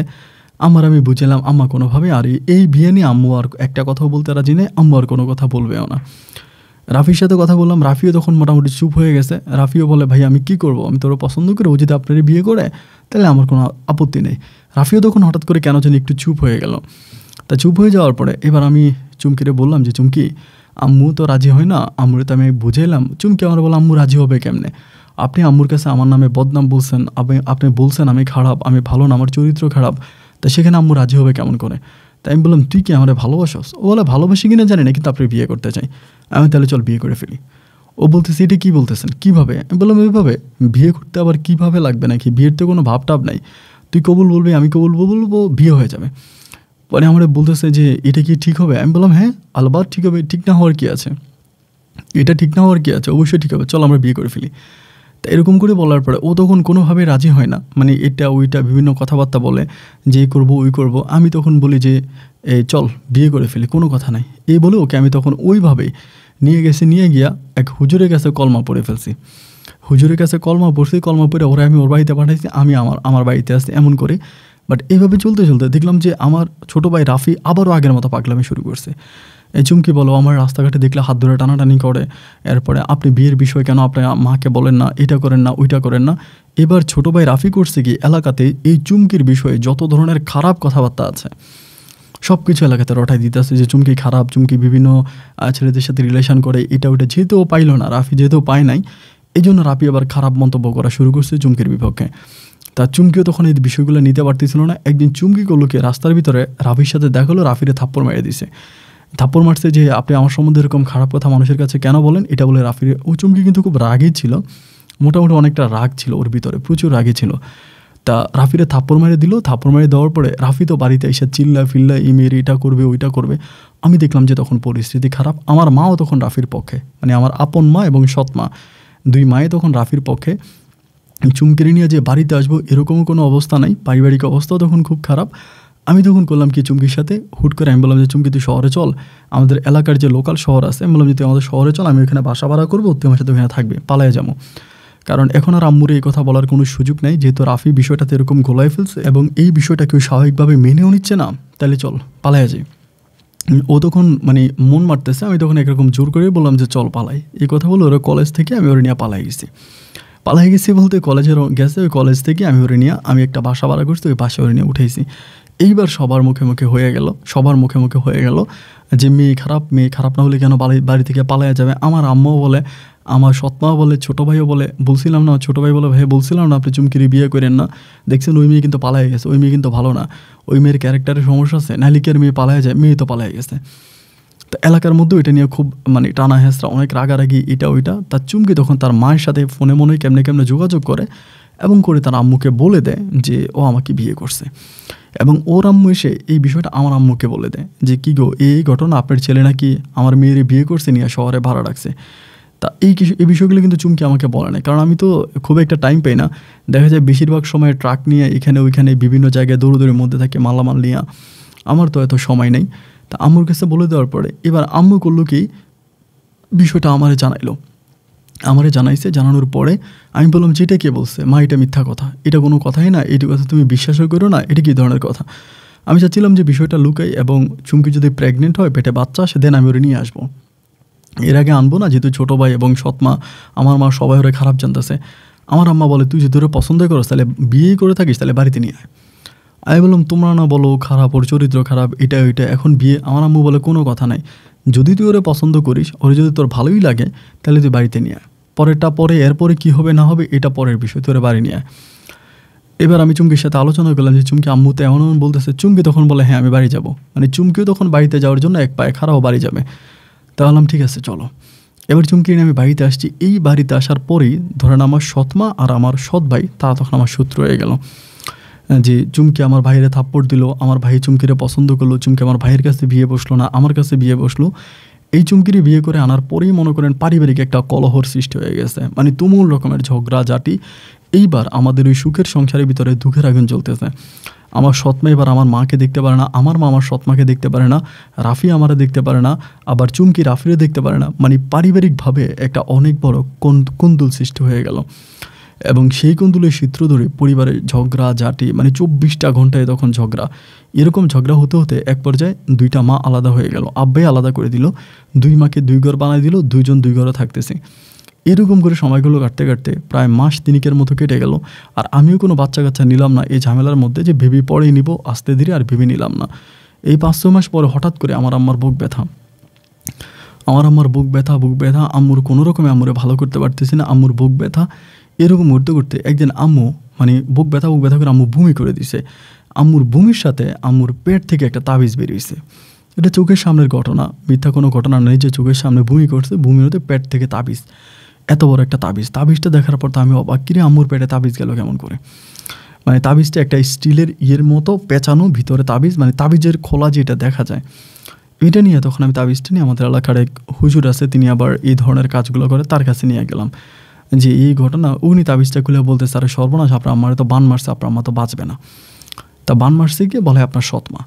তাই সৎমা বান মারলো আমার মারে, এবং মারতেই পারে যেহেতু এখন সৎমায়ের সাথে আম্মুর একটা ঝগড়া চলতেছে। তো ইনি বলে তিনি বান কাটাই দিতে পারবে। তা এই কথা বলার পরে আমি তার কাছ থেকে তাবিজ তোমার পানি পরে এটা ওইটা আনলাম, এনে আম্মুকে দিলাম। আম্মুকে দেওয়ার পরে আম্মু মোটামুটি একটু সুস্থ হয়েছে, মানে 10%-এর মতো ভালো হয়েছে। অ্যান্ড ভালো হওয়ার পরে পুনরায় আমার আম্মা আবারও অসুস্থ হয়ে গেছে। এবার অসুস্থ হয়ে যাওয়ার পরে আমি হুজুরের কাছে গেলাম। হুজুরে বলতেছে এবার তো আর আমি কিছু করতে পারবো না, এবার তো অবস্থা খুব খারাপ। কী করছে বলে, শিং মাছের মাথার ভিতরে তাবিজ বাইদা পুকুরে ফেলাই দিছে। শিং মাছের মাথার ভিতরে তাবিজ বাইদা পুকুরে ফেলাই দিছে। এখন শিং মাছ মরে যাবে, আপনার মাও মরে যাবে। আমি বলি কি বলেন? বলে ওই শিং মাছের ভিতরে আপনার আম্মা রুহুটা দিয়ে দিছে এবং ওই শিং মাছের মানে পিঠে তাবিজ বেঁধে দিছে, এই শিং মাছের খাওয়া দাওয়া বন্ধ, শিং মাছ মারা যাবে, আপনার আম্মাও মারা যাবে। ওই সময় আমার আম্মার খাওয়া দাওয়া কিন্তু পরিপূর্ণভাবে বন্ধ, আম্মু কোনো খাওয়া দাওয়াই করতে পারে না, মানে দিলে কোনো খাওয়া দাওয়া করে না। আম্মুর চেহারা একদম কালো হয়ে গেছে, শুকিয়ে গেছে, মানে কেমন যে একটা অবস্থা হয়েছে বলার মতো না। মানে নর্মালি আমার আম্মাকে দেখলে মানুষ ভয় পেয়ে যাবে, এতটা ভয়ঙ্কর আকৃতির একটা চেহারা আমার আম্মুর হয়ে গেছে। তাই এখন কী করবো, কোনোভাবেই তো কোনো কিছু করতে পারতেছি না, এবং বুঝতেছি যে সৎমা সৎ ভাইগুলো করতেছে, এবং আমার আব্বাও কিন্তু আমার সৎমা সৎ ভাইয়ের পক্ষ নিয়ে নিয়েছে, আব্বা আমার পক্ষে নাই। আব্বা আমারে বলতেছে এত ঝামেলার পর তুই কেন চুমকিরি বিয়ে করলি, এবং চুমকিরি বিয়ে করার আগে তোর সৎ ভাই তো বললোই, রাফি তো তোরে বললোই যে চুমকির সাথে তার সম্পর্ক আছে, এরপরও তুই কেন চুমকিরি বিয়ে করলি? দুনিয়াতে কি মেয়ের অভাব পড়ছে? তুই চুমকিরি কেন বিয়ে করতে হবে? কেন তুই আমার পরিবারটা এতদিন পর্যন্ত কোনো ঝামেলা ছিল না, আমাদের মাঝে কোনো প্রবলেম ছিল না, আমরা একে অপরের পরম আত্মীয়র মতো ছিলাম, এত মধুর একটা সংসার তুই ভেঙে দিলি? আব্বু তখন আমার উপরে খুব রেগে গেল, আমার সাথে খুব রাগারাগি করতেছে যে তোর মতো ছেলে আমার প্রয়োজন নাই, আব্বু এটা করে। এদিক দিয়ে আম্মুর অবস্থা খুব খারাপ। আম্মুরে পরে আমি যে পুকুরে বলে যে পুকুরের মধ্যে এই মানে শিং মাছের মধ্যে আমার আম্মুকে এরকম করে দিছে, ওই পুকুরের নামও বলে যে কোন পুকুরে ছাড়া হয়েছে মাছটাকে। ভাই আমি জানি না কেউ বিশ্বাস করবে কি না, আমি পুরোটা পুকুর সেচ দিই, মানে সেলো মেশিন দিয়ে পুরোটা পুকুরে আমি সেচ দিই, পুকুরের সমস্ত পানি আমি ফালাই, নিষ্কাশন করার পরে মাছ ধরতে শুরু করি। এবং এই পুকুরের মধ্যে এত পরিমাণে শিং মাছ বলার মতো না। এই আমি জ্বলন্ত প্রমাণ আমার নিজের চোখের সামনে দেখা। আমি তখন এই শিং মাছ খুঁজতে শুরু করলাম, খুঁজতেছি পুরো পুকুরে অনেকগুলো, প্রায় 2 বালতির মতো খালি শিং মাছ পাই, সব বড় বড় শিং মাছ।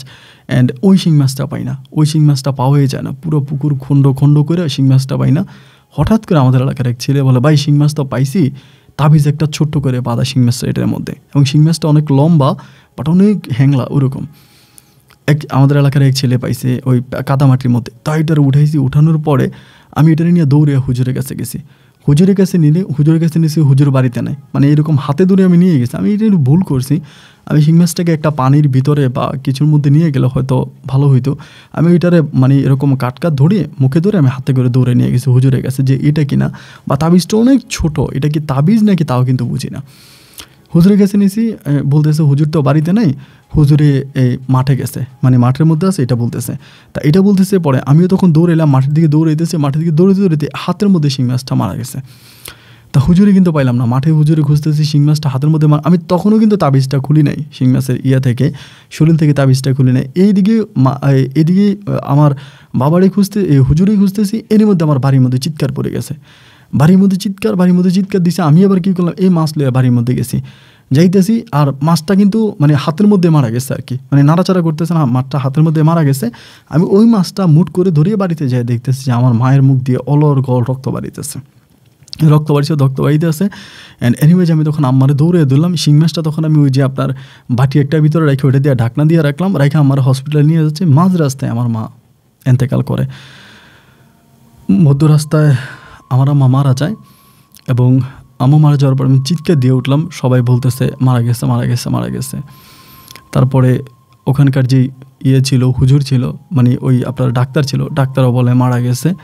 দেন থেকে আমরা যখন বাড়ি আনতেছি তখন পুকুর, মানে আমাদের ওই মসজিদের সামনে দিয়ে বাড়িতে আসা লাগে, আমাদের মসজিদ আছে, মসজিদের সামনে আমার ওই হুজুরের লগে দেখা, মানে যে হুজুরে বলছিল আর কি শিং মাছের কথা। হুজুরে পাইলাম, হুজুরে পাওয়ার পরে হুজুর বলতেছে যে এই ঘটনা তো খারাপ, আপনার মা তো আপনার আমার বান মাইরে মারছে। বলে শিং মাছটা কই? আমি বলি শিং মাছটা আছে। বলে এখন কোনো ঝামেলার দরকার নাই, যেহেতু মারা গেছে দাফন কাফন করে ফেলেন, আর শিং মাছটারে আপনি রাখেন কোথাও, শিং মাছটা না রাখলেও শিং মাছের যে তাবিজটা পাইছেন এটা রাখেন। পরে বাড়িতে আসছি, আসার পরে আম্মুর দাফন কাফনের ব্যবস্থা করলাম, আম্মুরে মাটি দিয়ে দিলাম, আম্মুর মাটি হয়ে গেল। আমার দাদি কিন্তু অনেক আগেই মারা গেছে, তা আম্মুরে মাটি দিয়ে দিলাম। মাটি দেওয়ার পরে রাতের মধ্যে আম্মুর দাফন কাফন হলো। পরের দিন সকালবেলা আমি তখন হুজুরের কাছে গেছি, হুজুরের বৈঠকখানায় বসে আছে, যে এতক্ষণ শিং মাছটা নিয়ে গেছি, কিন্তু শিং মাছটা প্রায় নরম হয়ে গেছে, ওই সময় নিয়ে গেছি। নিয়ে যাওয়ার পরে তখন তাবিজটা কাটলো, একটা কেচি দিয়ে তাবিজটা কাটলো, গাইটা ভিতরে পড়তে শুরু করে। ওইরা আমারে বলতেছে আমি যেটা ধারণা করলাম আসলে সেটাই, আপনার আমারে বান মেরে মারছে, তো আপনি একটা বোকামি করছেন। আমারে বলে একটা বোকামি করছেন, যেহেতু আপনি শিং মাছটা নিয়ে দৌড়াইতে আসছেন, শিং মাছ তো অনেক দুর্বল দেখলেন, ও মারা যাওয়ার মতো অবস্থা, এর ভিতরে যখন ওরে নিয়ে দৌড়াইতেছেন, আপনার উচিত ছিল যে আপনি দৌড়াইতেছেন ভালো কথায়, শিং মাছ থেকে আপনার ইয়াটা কেটে ফেলা, তাবিজটা ছুটে। আমি কিন্তু তাবিজটা ছুটানোর জন্য টানাটানি করতেছি, তাবিজটা কিন্তু এমনভাবে বাধা হয়েছে যে শিং মাছের প্রায় মানে শরীরটা কেটে যাচ্ছে, মানে শরীরটা প্রায় কেটে যাচ্ছে, এমন করে তাবিজটা বাধা হয়েছে। তাই আমি চিন্তা করলাম যে এরকম করেই যেহেতু তাবিজটা বাধা হয়েছে, তা এটা যদি ছুড়েতে যায়, যদি শিং মাছটা আরও মরে যায়, বা এটাও কিনা তাও তো জানি না।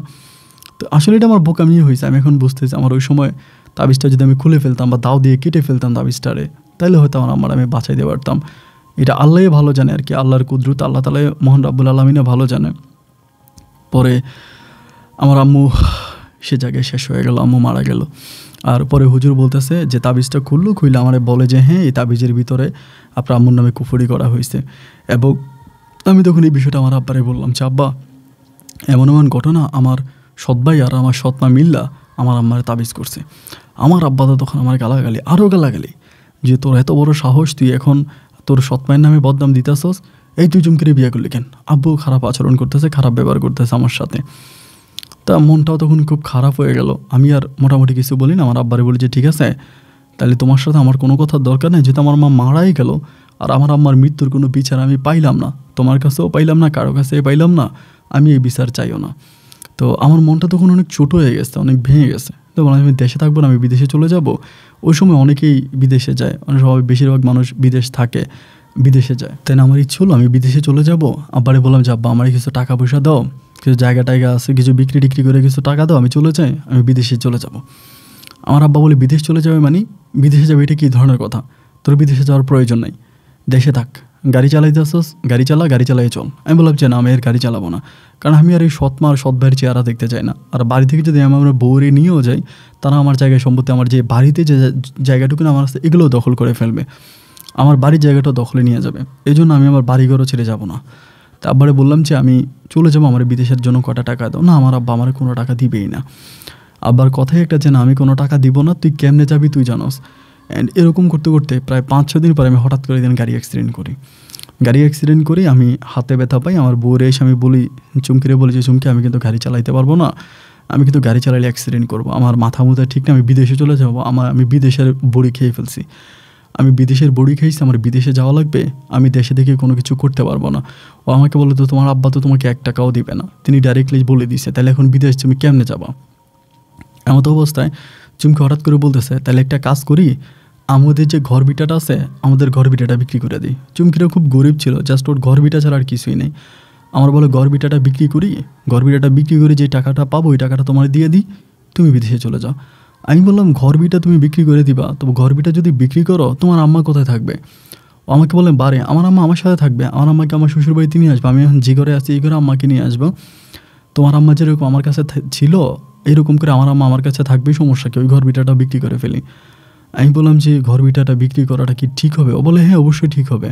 তা তোমার যদি একটা ভালো লাইন হতে হয় তাহলে তো ঘর বিটা বিক্রি করাই লাগবে, এছাড়া তো কোনো উপায় নেই। তাই আমি বললাম, ঠিক আছে, তুমি যদি মনে করো ঘর বিটা বিক্রি করে দিবা, তাহলে দাও, ঘরের বিটাটা বিক্রি করে তাহলে আমার টাকা দাও। আমি নিজে ওরে অনুমতি দিলাম। এরপরেও ঘর বিটাটা বিক্রি করার জন্য মানুষের সাথে কথা বলতেছে, অ্যান্ড একটা পর্যায়ে ঘর বিটাটা বিক্রি করলো। তা ঘর বিটা বিক্রি করলো, অত বেশি টাকা বিক্রি করতে পারে নাই, মোটামুটি যাই বিক্রি করছে পুরো টাকাটাই আমার দিল, দিয়ে বলতেছে কিছু একটা করো। তো এমন একটা অ্যামাউন্ট হয়েছে, ওই অ্যামাউন্টে কী করবো, কোথাও যাইতে পারতেছি না। তো আমার এক বড় ভাই আছে, তিনি আবার লিবিয়াতে থাকতো, মানে বড় ভাই বলতে আগে আমার সাথে গাড়ি চালাইতো আর কি, ওনার বাড়ি ঢাকা গাজীপুরে। আমার সাথে ফোনে মাঝে মাঝে কথা হয়, ইনি লিবিয়া থাকে। তিনি আমারে বলে যে একটা কাজ করে রাখি, লিবিয়াতে চলে আসো, আমি যে কোম্পানিতে গাড়ি চালাই আমার কোম্পানিতে গাড়ি চালাইতে পারবা, ওইখানে বেতনও ভালো, 50-60 হাজার টাকা বেতন পাইবা। আমি বললাম যে ভাই, লিবিয়া কি ভালোই, এটা তো যুদ্ধপ্রধান দেশ, বারবারই যুদ্ধ হয়। বলে, ভাই যুদ্ধ হলে সমস্যা নাই, তোমার কাজ তুমি করবা, আসো, আমি যেহেতু ড্রাইভার তুমি আমার সাথে থাকতে পারবা। পরেও নিজে চিন্তা করলাম যে বিদেশ তো আসলে কোন জায়গায় যাব, কোন কাজে যাব তার কোনো ঠিক নেই, হয়তো আরও বড় বিপদেও পড়ে যেতে পারি। তা উনি যেহেতু আমাকে নিয়ে যেতে চায়, তা দুজন আগেও দেশে গাড়ি চালাইছি, এখন বিদেশে গিয়ে দুজন একসাথে গাড়ি চালাবো, এটা তো আসলে খারাপ না, মোটামুটি ভালোই হবে, মানে নিজের কাছে মনে হলো। দেন বললাম যে ভাই ঠিক আছে, আপনি যেহেতু এরকম করে বলতেছেন তাহলে আমি যাবো নি, আপনি সব কিছু ঠিকঠাক করেন, আমি যাবো আপনার কাছে। তারপর উনি বলে, তুমি পাসপোর্ট পাঠাও। পরে পাসপোর্ট করলাম, পাসপোর্ট করে ওনারা পাসপোর্ট দিলাম, এবং পাসপোর্ট দেওয়ার পর উনি তখন পাসপোর্ট নিয়ে সব কিছু ঠিকঠাক করলো, কইরা বলতেছে যে হ্যাঁ তোমার ভিসা লাগছে, তুমি যেতে পারো। পরে আমি আমার বউয়ের কাছ থেকে বিদায় নিলাম, শাশুড়ির কাছ থেকে বিদায় নিলাম, তাদেরকে আমি আমার ঘরে রাখলাম, রাইখে দেন আমি তখন লিবিয়ার উদ্দেশ্যে গেলাম। আলহামদুলিল্লাহ, যে কাজে গেছিলাম, ড্রাইভারিতে গেছিলাম, আমার বাংলাদেশের লাইসেন্স তো আর ওইখানে কাজে লাগে নাই।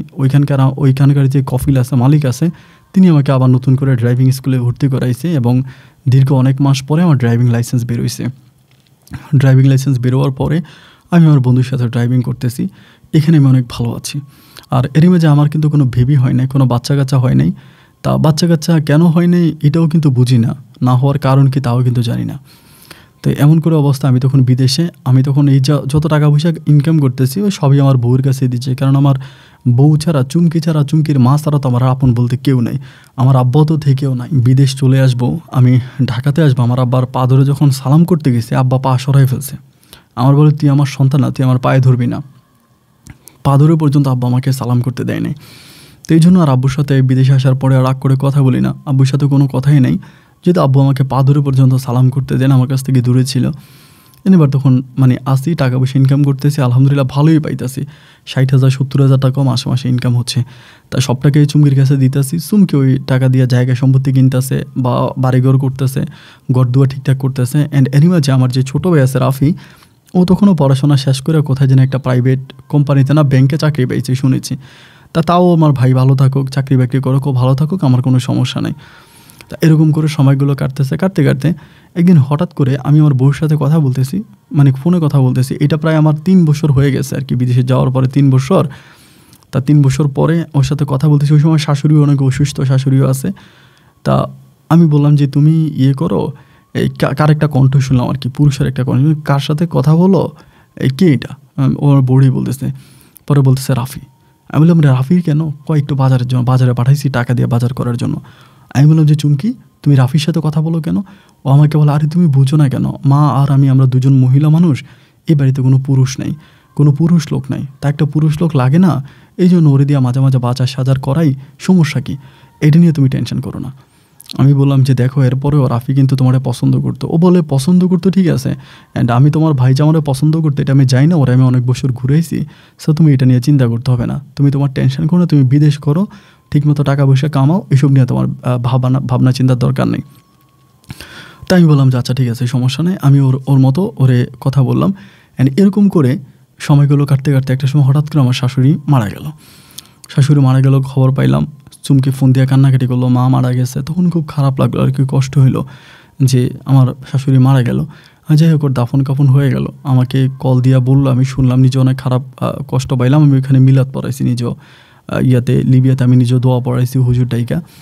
তো শাশুড়ি মারা গেল, এরপর থেকে আমি টাকা পয়সা দিচ্ছি, সব কিছু করতেছি, আমার বউর খোঁজ খবর নিচ্ছি, এবং ও তখন আমার সাথে অনেক ভালো, মানে আমাদের স্বামী স্ত্রীর বর্নিংটা মানে খুবই ভালো। এরকম করতে করতে হঠাৎ করে আমাদের গ্রামের এক মেয়ে নার্গিস নামের, ও আমার একদিন হঠাৎ আমার ইমো নাম্বারে কল দিল। আমার নাম্বারটা কই পাইছে আমি জানি না, ইমো নাম্বারে কল দিছে। কল দিয়ে ওর কিন্তু আবার বিয়ে হয়েছে, ও বাপের বাড়িতেই থাকে, আমাদের বাড়িতেই থাকে, বিয়ে হয়েছে, স্বামীর সাথে কী হয়েছে জানি না, আমাদের বাড়িতে এসে থাকে। আমি ফোন দিয়ে বলতেছে রাকিব ভাই একটা কথা কই, কিছু মনে করেন না, আপনি তো এতিম মানুষ, মা তো নাই আপনার, মারা গেল, বাপ তো থেকেও নাই, এই দুনিয়াতে তো আপনার আপন বলতে কেউ নেই। তো আমি একটা কথা আপনার বলতে চাই, কথাটা আল্লাহর রাস্তায় কাউরে বললেন না, এবং যদি পারেন আপনি এটার একটা ব্যবস্থা নেন। তো আমি বললাম যে ঠিক আছে বল না, কী সমস্যা? পরে বলে আপনি কি জানেন যে আপনার বউ প্রেগনেন্ট? আমারে বলতেছে। আমি তখন বললাম কি বললি?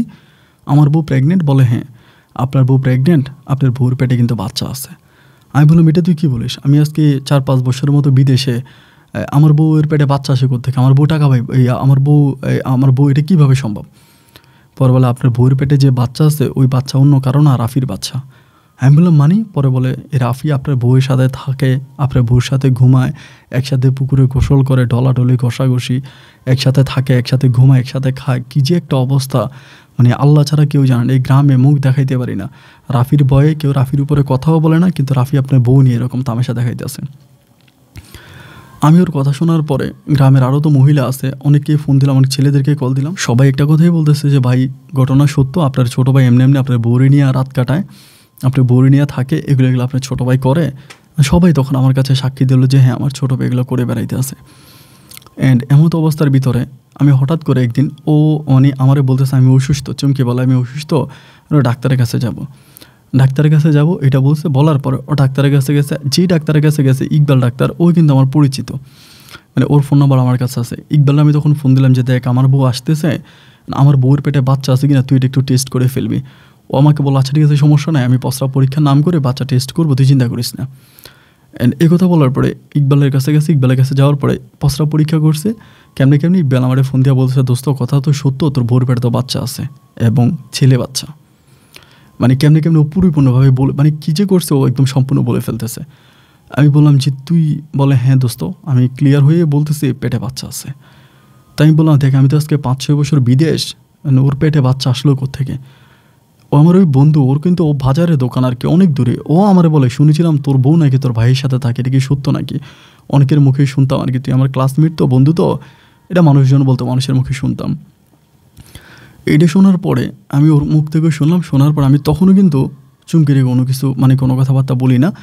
তা এরকম করতে করতে আরেকদিন রাত 10টার দিকে আমি হঠাৎ করে, ও মোবাইলে কথা বলতেছে, হঠাৎ করে রাফি কি জানি বলে ফিস করে। আমি বললাম এই তোমার সাথে কথা কই কি?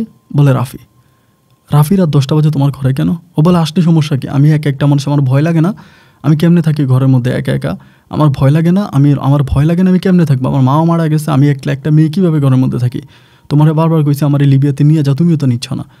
আমার ভাই তখন এত যে রাগ হয়েছে, আমার জন্মের পর আমি কারোর সাথে এরকম খারাপ ব্যবহার করি নাই। সেদিন ওকে যত গালাগালি করছে, মুখ থেকে যা আসছে যত বিশ্রী ভাষা পারছি এমনভাবে গালাগালি করছি করার মতো কইরে ইমো সব ডিলিট করে দিছি, যে যা তোর সাথে আর কথাই বলবো না, আমি তোর মতো মহিলার সাথে আর কথাই বলবো না। নাম্বার ডিলিট করে দিয়েছি, একদম ওর সাথে যোগাযোগ বন্ধ। দীর্ঘ 1.5 মাস হয়ে গেল, 1.5 মাস আমি ওর সাথে কোনো যোগাযোগ করি নাই, কোনো কথা বলি নাই। 1.5 মাস প্রায় 45 দিন কথাবার্তা বলি নাই। 45 দিন পরে হঠাৎ করে কেন জানি মনে হলো ওর সাথে একটু যোগাযোগ করি। মানে ওই নিজ থেকে আমার সাথে কোনো যোগাযোগ করে নাই বা আমার সাথে কোনো কথাবার্তা বলে না। অনেক বন্ধুর নাম্বার ওর কাছে আছে, আর অনেক বন্ধুদের নাম্বার আছে, চাইলে আমাদের বন্ধুদের কাছেও ফোন করে জিজ্ঞেস করতে পারতো যে রাকিব কই। আমার কোনো খোঁজ খবরও নেয় নাই। 1.5 মাস পর আমি নিজে আবার বেহাইয়ার মতো ওরে কল দিলাম। কিন্তু রে ভাই, এবার যখন ওরে আমি কল দিলাম, আমি দেখলাম যে উল্টাও আমারে ব্লক করে রাখছে, এমনিতেও আমারে ব্লক করে রাখছে, সব জায়গায় আমারে ব্লক। এবার আমাদের এখান থেকে ডলার থেকে ফোন দেওয়া যায়, ডলার সিস্টেমে ফোন করা যায়, ডলার সিস্টেমে ওরে ফোন দিলাম, কল ধরছে নাম্বারে। ধরার পরে আমি বললাম যে চুমকি আমি রাকিব, এটা বলা মাত্র লাইনটা কেটে দিছে। লাইনটা কেটে দিল। লাইনটা কেটে দেওয়ার পরে আমি তখন এলাকার অন্য মেয়েদেরকে ফোন দিলাম, অন্য মানুষদেরকে ফোন দিলাম। তারা সবাই আমার বলতেছে ভাই আর ফোন দেন কি লেগে, আপনার বউ আপনার ভাইয়ের হয়ে গেছে, তারা একসাথে থাকতেছে আর ফোন দিয়েও লাভ নাই, তারা বিয়েও করে ফেলছে। আমি কী বলেন বিয়ে করে ফেলছে? বলে হ্যাঁ, আমরা গোপন সূত্রে খবর পাইছি আপনার বউ আপনারে ডিভোর্স করছে, আপনার ছোটো ভাইয়ের বিয়ে করছে। এটা জানার পরে আমি তখন এই চুমকিরে ফোন দিই না, আমার ফোন ধরেই না, যতই ফোন করি ফোনই ধরে না, আমার ফোনই রিসিভ করে না। এবার ওই যে নার্গিস, একদিন আমি নার্গিসের সাথে কথা বলতেছি, নার্গিসকে বললাম যে নার্গিস তুই আমার লাইনে রাখি, একটু চুমকির সাথে কথাবার্তা বল, চুমকির সত্য ঘটনাগুলো একটু জিজ্ঞেস কর। তার নার্গিস তখন আমার লাইনে রাখছে, রেখে চুমকিরে বলছে যে চুমকি ভাবি আপনি যে এই রাফির সাথে থাকেন বা এগুলো করেন, আপনি কি রাফির বিয়ে করছেন? ওই আমি নিজের কেন শোনো বলো, বিয়ে করছে রাফির, তো আমি অনেক আগেই বিয়ে করছি। তা বলে তাহলে কি রাকিব বাইরে ছেড়ে দিয়েছেন? বলে হ্যাঁ, রাকিবরে আমি ডিভোর্স দিছি, ও দেশে আসলেও ডিভোর্স লেটার পেয়ে যাবে। আমি বললাম নিজের কানে শোনা, একদম নিজের কানে শোনা। ভাই তখন মনে হয়েছে যেন পুরো পৃথিবীটা আমার অন্ধকার হয়ে গেছে। মানে এত কষ্ট পাইছি বলার মতো না, মানে এত কষ্ট পাইছি যে আমার মনে হয় আমার পুরো পৃথিবী, আমার বাইচা থেকে আর কোনো লাভ নাই। আর কার কাছে বলবো ওই দুঃখের কথা, বলার মতো তো কোনো মানুষ নাই। আজকে 6-7 বছরের মতো আমি বিদেশ করে আমি দেশে যাই নাই। 6-7 বছরের যত টাকা ইনকাম করছি প্রায় সব টাকায় আমি আমার বউয়ের অ্যাকাউন্টে পাঠাইছি, সব টাকায় ওরে দিছি। ও জায়গা সম্পত্তি কিনছে, ওর ব্যাংকে আছে, মানে আমার বিদেশের সব ইনকাম ওর কাছে। সবার কাছে বলি দেশে যাব, আমার মনে হয় আমি দেশে গেলে ওরা আমি মার্ডার করে ফেলবো, মানে ওরে আমি মাইরে ফেলবো মনে হয় দেশে গেলে, মানে মার্ডার করবে এমন একটা অবস্থা। তারপরেও মনের ভিতরে একটা জিনিস কাজ করতেছে যে দেখি না আল্লাহ তাআলা কী করে। এমন করতে করতে ওর ঘরে পুত্র সন্তান হয়েছে, আমি সে খবর পেয়ে গেছি বিদেশে বৈশা, যে ওর ঘরে ছেলে সন্তান হয়েছে, ওর ছেলের নিয়ে ও ভালো আছে, রাফির নিয়ে ছেলের নিয়ে ভালো আছে। আমার কোনো খোঁজ খবর নেই না, আমার কোনো ফোনও করে না, আমার সাথে কোনো কথাবার্তাও বলে না। তখন মনে হলো যে আসলে এই জীবনে বেঁচে থেকে তো কোনো লাভ নাই, মানে আমার মতো মানুষ মরে যাওয়াটাই উত্তম, বেঁচে থাকার কোনো প্রয়োজন নাই। কান্নাকাটি করতে করতে একদিন সহ্য করতে না পাইরা রুমের ভিতরে ফাঁসি দেওয়ার জন্য প্রস্তুতি নিয়েছি, যে আমি ফাঁসি দিয়ে মরে যাবো, আমি বাঁচবো না। এমন করে ফাঁসি দেওয়ার জন্য প্রস্তুতি নিয়েছি। পাকিস্তানে কিছু ভাই, বাংলাদেশে কিছু ভাই আছে ওইখানে, তা সবাই আমার ধরছে, মানে ওরা দেখে ফেলছে আর কি আমি ফাঁসি দিই মধ্যরাতে। কেমনে দেখে আমার ধরছে, ধরে নামাইয়ে বলতেছে যে ভাই কী হইলো, এরকমটা কেন করতেছেন? সবার কাছে বললাম যে দেখ রে ভাই, এমন অবস্থা, আমার বউ আমার সাথে এরকম করে বেইমানি করছে। তারপর সবাই বলতেছে একটা কাজ করেন, দেখি আপনার বউ তো আপনার সাথে বেইমানি করছে, আপনার আজকে ফাঁসি দিছেন, আপনি তো মারা যাইতেন, কারো উপরে রাগ করে মারা যেতেন আপনার বউর উপরে, আর কারো উপরে না, আপনার বউর উপরে, আপনার ভাইয়ের উপরে রাগ করে তো আপনি মরে যেতে চাইছিলেন। আমি বলি হ্যাঁ। বলে ধরেন আপনি এখন মারা গেছেন, মারা যাওয়ার পরে আপনার বউ আর ভাই কী করবে এটা একটু জানতে চান? আমি বললাম কী করবে? আমার ওখানকার মানে যে বন্ধু আমাকে নিয়ে গেছে, ওই বন্ধু বলে যে ঠিক আছে এবার তাইলে তোর যেহেতু তুই ফাঁসি দিছস, আমরা তোর একটা ছবি উঠাই, তুই একটু জিব্বা বাইর করে ঠিকমতো থাক, তোর ছবি উঠে তোর বউরে পাঠাই বলি যে তুই মারা গেছস, তোরে দেখি তারা কি বলে, মানে তাদের রিয়াকশানটা দেখি তারা কি বলে। এ কথা বলার পরে আমি বললাম যে ঠিক আছে দেখ, মানে জীবিত থাকা অবস্থায় একটা মানুষকে তো অবহেলা করলো, মরে গেলে তারা কী করে আমি এই জিনিসটা জানতে চাই। ওরা যেমনি বললো আমি এমনি ওদের মতো করে অভিনয় করলাম, জিব্বা বাইর করলাম একইভাবে ফাঁসি রশি গলাতে। তখন আমার ওই বন্ধু ছবি উঠালো, ছবি উঠে আমার বোর্ডে ইমোতে দিল, দিয়ে বলতেছে ভাবি এরকম এই রাকিব তো ফাঁসি দিয়ে মারা গেছে, এখন কি করব বলেন। মানে আমি পাশে বসা আমার বউর সাথে কথা বলতেছে অডিও কলে ইমোতে। আমার বউ যদি এরকম একটা নিঃশ্বাস ফেলতো, একটা নিঃশ্বাস ফেলে যদি বলতো যে আহা, একটা নিঃশ্বাসও ফেলে নেয়। রাকিব বলতেছে ও তো যত টাকা পয়সা ইনকাম করছে, আমার বন্ধু বলতেছে যত টাকা পয়সা ইনকাম করছে রাকিবে, তা সব টাকাই তো আপনার জন্য পাঠাইছে, আপনার জায়গা কিনছেন, সম্পত্তি কিনছেন, বাড়ি কিনছেন, এখন ও তো আপনার দুঃখেই মারা গেছে, আপনি ওর ছোটো বাড়ি বিয়ে করে ফেলছেন, ও সহ্য করতে পারে না মারা গেছে, তো এখন লাশটা দেশে পাঠাইতে কিছু টাকা লাগবে, যদি পারেনি কিছু টাকা দেন, দেশে লাশটা পাঠিয়ে দিয়ে আপনারা দেখে শুনে মাটি দেন। আমি নিজের কানে শোনা আমার বউ তখন আমার বন্ধুরে বলতেছে, আত্মহত্যা করলে তো জাহান্নামী, এটা আপনি জানেন। এমনিই বলে। আমার বন্ধু বলে, তা বলে জাহান্নামীর একটা টুকরা কেন আপনারা আমার কাছে পাঠাবেন? বলে জাহান্নামের একটা টুকরা আপনারা কেন আমার কাছে পাঠাচ্ছেন? ও তো জাহান্নামী, আত্মহত্যা করছে, জাহান্নামী, জাহান্নামের একটা টুকরা কেন পাঠাচ্ছেন? আমার কাছে জাহান্নামী টুকরা পাঠাইয়েন না, জাহান্নামী টুকরাটা ওইখানে দাফন করে দেন। এই কথা বলে ওর সামনে ফোনটা কেটে দিছে। আসলে কি আর বলবো, তখন আর বলার মতো কোনো ভাষা নাই আর কি। যে শালার কেন একজন প্রবাসী হইলাম, কেন বিদেশের মাটিতে নিজের জীবন যৌবন সব শেষ করলাম। আত্মহত্যা করার পরেও আমি আজকে আমার পরিবারের কাছে আমি জাহান্নামের টুকরা হইলাম, জাহান্নামের টুকরা আমি। যাই হোক, এরপরে আর বিদেশ করতে পারতেছিলাম না, ভিতরের আর পারতেছিলাম না আর কি। ওই নার্গিসের সাথে মাঝে মাঝে কথা বলতাম। নার্গিস রে পরে আমি অনুরোধ করে বলছি যে, নার্গিস রে বোন রে, তুই আমার বউর কাছে বলিস না কিছু। নার্গিস বলে নাই, কিন্তু নার্গিসকে আমি সব কিছু জানাইছি। নার্গিস বলে, ভাই ওরা এত সুখে আছে, আপনি মরে গেছেন কি বাইচা আছেন, এতে তাদের কিচ্ছু যায় আসে না। অ্যান্ড ওই সময় আমার আব্বাও মারা গেছে, এরই মাঝে আমার আব্বাও মারা গেছে। আব্বু অনেকদিন অসুস্থ থেকে মারা গেছে, আব্বুও মারা গেছে। পরে আরও 2 বছর ধরে বিদেশে ছিলাম, লিবিয়াতে। থাকার পরে কার জন্য বিদেশ করি, কিসের জন্য করি, মানে আর পারতেছিলাম না আর কি। গাড়ি চালাইতে পারি না, গাড়ি চালাইলে অ্যাক্সিডেন্ট করি, গাড়ি চালাইলে অ্যাক্সিডেন্ট করি, চালাইলে অ্যাক্সিডেন্ট করি, মানে প্রায় সবসময় আমি অ্যাক্সিডেন্টের উপরে আসি। মালিক আমার উপরে রাগ, আমার বন্ধু আমার উপর রাগ। একসময় সব ছেড়ে তখন চলে আসলাম বাংলাদেশে। যে 2019 সালে 18 সালের দিকে বাংলাদেশে চলে আসছি। 18 সালে বাংলাদেশে আইসা নিজের কিছু টাকা ছিল, ওই টাকাগুলো দিয়া প্রথমে একটা ব্যবসা ধরি, একটা কাঁচামালের ব্যবসা শুরু করি ঢাকাতে, কারণ বাজারে ওইখানে কাঁচামালের ব্যবসাটা ভালোই চলতেছিল। 18 সাল 19 সাল গেল, 20 সালের কাছাকাছি আসার পরে তখন করোনা আসলো। অ্যান্ড করোনাটা আসার পরে তখন ব্যবসাটা একেবারে লাটে উঠছে, মানে আর বাজার সাজারও ওভাবে হয় না, ব্যবসা বাণিজ্য বন্ধ, একদম টোটাল 20-এ সব বন্ধ, 21-এ পুরো বসে আছি। 22 সালের দিকে তখন একবার নিরুপায় হয়ে একটা গার্মেন্টসে চাকরি লইছি। কিন্তু এই 22 সালের দিকে আসার পরে গার্মেন্টসে চাকরি করা অবস্থায় তখন নার্গিসের বিয়ে হয়, নার্গিস তার শ্বশুর বাড়িতে চলে যায়। এই নার্গিসের মাধ্যমে আমি একটা খবর পাই, আমি জানি না আমার বউ মানে কোনো কিছু জানছে বা এতদিনে নাকি জানি না, নার্গিসের মাধ্যমে খবর পাই আমার ছোটো ভাই নাকি চুমকিরে ছাইড়া দিছে। নার্গিস আমারে বলে, ভাই যেমন করে আপনারে কান্দাইছে, আল্লাহরে সেম কান্দা নিয়ে দিছে, আপনার ছোটো ভাই কিন্তু ওরে ছাইড়ে দিছে। আমি বলি, কেন? বলে, এই জায়গায় সম্পত্তি যা আছে সব ও আপনার ছোটো ভাই কেমনে ওর নিজের নামে করে ফেলছে। আপনার ছোটো ভাই নামে, রাফির নামে করার পরে রাফির অন্য মেয়ের সাথে সম্পর্ক ছিল, এটা আপনার বউ জানছে, চুমকি জানছে। জানার পরে চুমকি সবসময় রাফির সাথে ঝগড়া করতো, রাফির সাথে মারামারি করতো, রাফির সাথে এগুলো করতো। অ্যান্ড রাফি সহ্য করতে না পাইরা, মানে এইসব জিনিস সহ্য করতে না পাইরা রাফি একদম মুখের উপরে সবার সামনে তালাক দিয়ে ছাড়িয়ে দিছে। এখন মনে করেন মানুষের বাড়িতে কাজ কাম করে খায়। এটা বললো আমার চুমকি, আরে সরি আপনার নার্গিস। আমি তখন নার্গিসরে বললাম যে, নার্গিস আল্লাহ তো বিচার করছে, আল্লাহ তো তার যোগ্য বিচার করে দিছে, যেমনটা আমার সাথে করছে আল্লাহ তেমনটাই শাস্তি দিছে। যাই হোক, তারপরেও ভালো থাকুক, আমার কোনো অভিযোগ নাই। তা এমন করতে করতে নার্গিস মনে হয় তার কাছে বইলা দিছে বা কীভাবে মনে হয় জানাই দিছে যে, তোর জামাই তো ঢাকাতে আছে, তোর জামাই ঢাকাতে আছে, লিবিয়া থেকে মারা যায় নাই, তোর লোকে এমনি এমনি অভিনয় করছে যে তুই কী করস দেখার জন্য, তোর জামাই তো ঢাকাতে আছে। বলে চুমকিরে মনে হয় বলে দিস আর কি, আমি জানি না। অ্যান্ড হঠাৎ করে চুমকি তখন ঢাকায় চলে আসছে। এই নার্গিসের মাধ্যমে আমি খবর পাই। ঢাকায় এসে বারবার নার্গিসে বলে, নার্গিস কই আছে, তোর সাথে কথা হয়ে জানি, কোন জায়গায় আছে আমারে বল।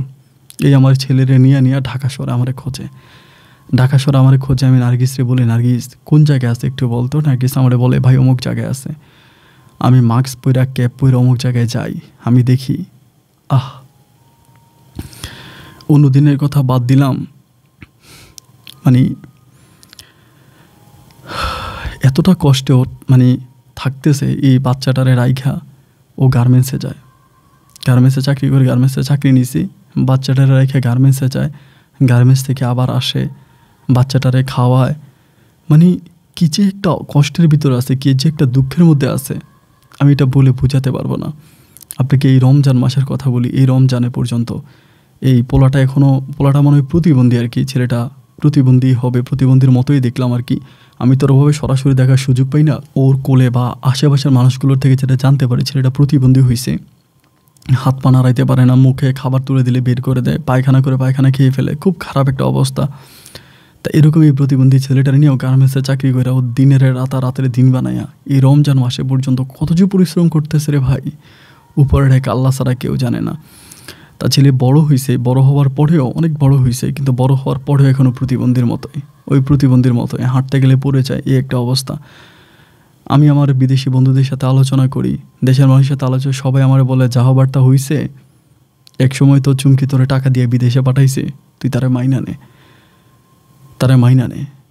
একবার মন চায় যে মাইনে নিয়ে তার এই নরকের জীবন থেকে মুক্তি দিয়ে তার একটা সুখের জীবন দেয়। এখন আমি মোটামুটি ভালো অবস্থানে আছি, আমার টাকা পয়সা মিশে ব্যবসা বাণিজ্য ধরছি, এখন ঢাকা শহরে 2-3টা ব্যবসা বাণিজ্য ধরছি, ভালো আছি। একবার মন চায় তারে নিয়ে সংসার করি, ছোটো ভাই তারে ফালাই দিয়ে ছোটো ভাই আরেকটা বিয়ে করছে। তা আবার মনে চায় যে আমার এত ক্ষতি করলো, আর এই বিয়ে করলে না জানি আমার বাকি জীবনে আরও কত ক্ষতিও করে। একবার মন চায় তারে গিয়া হাতটা ধইরা বলি যে চল আমার সাথে সংসার করবি। আবার মন চায় যে তারে হাত ধরে আমি আনবো, না জানি ওই আমারে আবার কবরে পাঠিয়ে দেয়। মানে কী করব বুঝতে পারতেছি না। এক মনে বলে তারা নিয়ে সংসার করি, আরেক মনে বলে যে না ওর কাছ থেকে দূরে থাকি। একটা রাত্রে ভাই ঘুমাইতে পারি না, প্রতিটা রাতে আমি চিৎকার করে ওর জন্য কাঁদি। তাই এখন পর্যন্ত কি করব না করব বুঝতে পারি না। ওর ফেসবুকে স্ট্যাটাস দেয়, খুব দুঃখের স্ট্যাটাস, স্বামী তুমি যেখানে থাকো আমার কাছে আসো, আমি ভুল করছি, তোমার পা ধরে ক্ষমা চাই, আমি জানি তুমি আমি ঢাকার বুকে কোথাও না কোথাও আসো, আমি প্রতিদিন সময় করে 2 থেকে 3 ঘন্টা আমি তোমার রাস্তায় খুঁজি। মানে এরকম করে স্ট্যাটাস দেয় যেগুলো দেখে চোখের পানি ধরে রাখতে পারি না। তো লাস্ট কয়েকটা দিন ধরে আপনার জীবনের গল্পগুলো শুনতেছি, ভালো লাগতেছে। আপনি গল্প প্রচার করেন বা না করেন, একজন প্রবাসী হিসাবে আপনার কাছে একটা পরামর্শ চাই। আমার বউ চুমকিকে কি আমি আবার আমার নতুন করে ঘরে তুলে নিব, নাকি ওকে তুলে নিলে আমার আরও সমস্যা হবে, কি করব বুঝতে পারতেছি না আপন ভাই। যার জন্য আপনার কাছে গল্পগুলো বলা। আপনি গল্প প্রচার করেন বা না করেন আমার সাথে একটু যোগাযোগ করেন, আমার এটা ফোন নাম্বার, মেহেরবানি করে একটু যোগাযোগ করেন, আমাকে একটা পরামর্শ দিন ফোনের মাধ্যমে হলেও। ভালো থাকবেন, আসসালামু আলাইকুম।